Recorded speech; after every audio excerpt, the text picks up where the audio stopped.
Welcome everyone to Build 43 Part 1.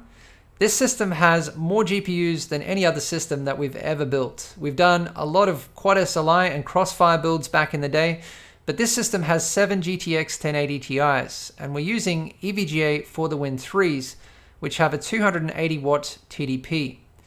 We're also using dual Xeons in this build, the Intel 2620 V4, which only have an 85 watt TDP, 128 gigabytes of Kingston ECC registered memory. For storage, a couple of 500 gigabyte SSDs and a Western Digital Black 2 terabyte. So if you do the math on the maximum power consumption of this system, it's going to be very close to the limit of an Australian PowerPoint or the entire house circuit of 2400 watts. And certainly if you did any overclocking here, which is not going to happen on a workstation where reliability is really the most important thing, you'd only need to push the GPUs to their maximum power limit, and yeah, you're going to be getting very close to that limit. So actually for testing, we're going to be splitting up the power as much as possible on a couple of different circuits just in case. And we're also using Corsair AX 1600Is, 2 of them in this build. So we are going overboard with the power and the cooling because this is a workstation. It needs to run 24/7 stable, never overheating. Reliability is absolutely key here. And also this platform is going to be upgraded for many years to come. So the case, the cooling system, the power supplies, custom cables, everything but the core components could remain for, well, I don't know how long, but many years. So it needs to be extremely reliable. The GPUs will be the first thing to be upgraded, and then probably next year, the motherboard, the CPUs as well. So the GPUs are actually going to be upgraded to 2080 Ti's probably later this year. So the platform is the most important thing here. And the case that we're using is absolutely perfect for this system. The Case Labs Mercury S8 with its horizontal motherboard tray, which is HPTX.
I'm working on some motherboard tray mods to deal with the immense amount of weight of the GPUs. I just built a 6mm piece of acrylic which is going to sit under the edge of the motherboard tray, because not just the motherboard was sagging, also the motherboard tray, the panel under the motherboard, and the bottom panel of the case. The entire case was bowing in half. And this is a Case Labs case. It's high quality, it's strong, but it just could not handle the huge weight of the GPUs. So I spent a lot of time sorting out that problem. Also, considering I need to ship this build, it definitely needed to be strengthened, and I'm going to have to build some braces to fit in between the GPUs and the radiators for shipping. Otherwise, they'll just come straight off the motherboard. My favorite part of building this system was the loop design. It normally is, but for once, the loop design really mattered. I mean, it's not as if it doesn't. I'm not going to get into the benefits of liquid cooling. Of course, there's enormous benefits.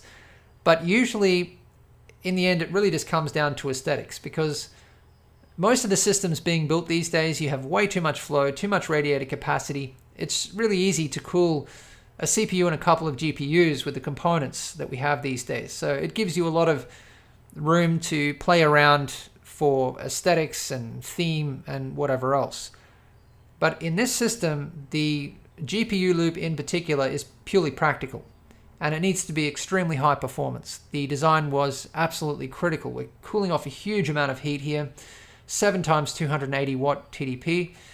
The GPUs are very close together, and it would not actually run air-cooled. Even if you did have single slot air coolers, it would still just get way too hot. And so, yeah, this system would not actually run without the liquid cooling. So it was entirely necessary for practical reasons. The CPUs would run fine air-cooled with the 85 watt TDP. So I went for a parallel configuration there. Pretty much I couldn't help myself with the CPUs lined up the way they are. But it's also for practical reasons, because it would have been very big and bulky if I hadn't have done it in parallel, like really messy. So I wanted to keep things really clean for aesthetics and kind of for practical reasons. But the GPU loop, we could only fit two 360mm radiators in the case for the GPUs, an EKXE and an EKP. And that's not a lot for this amount of components. Also, the GPUs are in semi-parallel with the EK bridge. 4 of them are in parallel and 3 of them, and then they're joined. So you need a lot of flow to drive that. And you can see there's not much flow coming through here now because I'm only running one of the D5. So that second D5 was absolutely critical. And I wish I had have had more time for more testing to show you the test results, because when that second pump kicked in, it made an enormous difference. And there was also a sweet spot with the RPM curves for both the fans and the pumps. And any small changes to RPM just made an enormous difference to the temperatures. Like 300 RPM on the fans represented 12 degrees on the coolant. So that was very interesting to see.